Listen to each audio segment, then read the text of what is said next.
Dahil alam nila na hindi talaga nila kaya si BP Sara, dinaan na daw sa drama. Pero wag ka. Si Ate Shawi, anak niya, babiyahe na papunta kay Lenny para kumbinsihin na malamang tapatan si BP Sara Duterte. O eto, ayon po sa balita ngayon, may paiyak-iyak na sila dyan ha.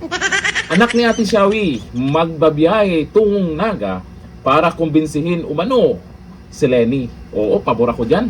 Dapat tumakbo na rin talaga si Lenny sa pagka-presidente para yung mga pink ina, iyak na naman sila. O ayon dito, sa gitna ng mga ulat na tila buo na ang desisyon ni Robredo na huwag tumakbo sa 2028, naging emosyonal.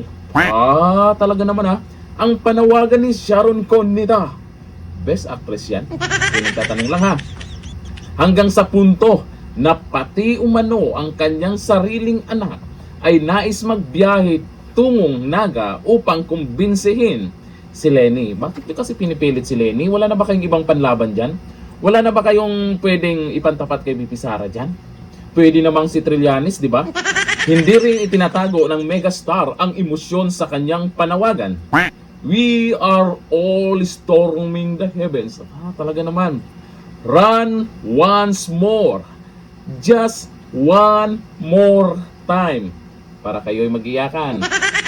For President. Ay, gusto talaga nila na maging presidente si Lenny. Ito lang ang tanong ng iba dyan. Kaya ba ni Lenny nung pagka-vice presidente, anong ginawa niya?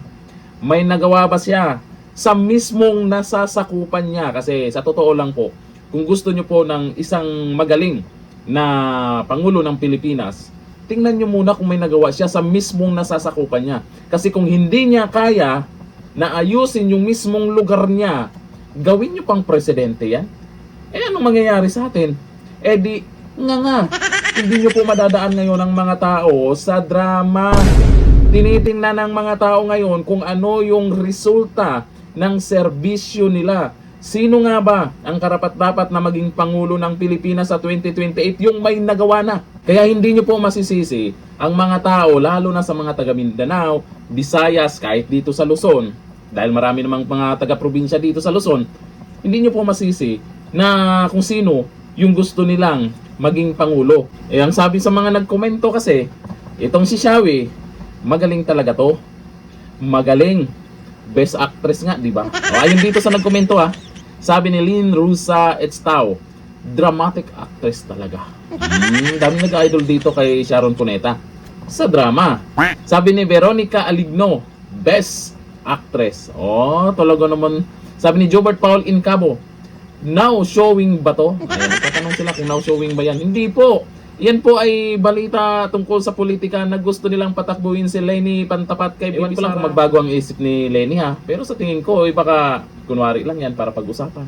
Tapos, itong mga pink ina ay mag-iingay sa social media para pilitin si Lenny Robredo. Pero sa totoo lang, para sa akin, mas maganda talaga na tumakbo na si Lenny. Para sa 2028, iyak na naman sila. Hanggang dito lang, thank you. Bye-bye.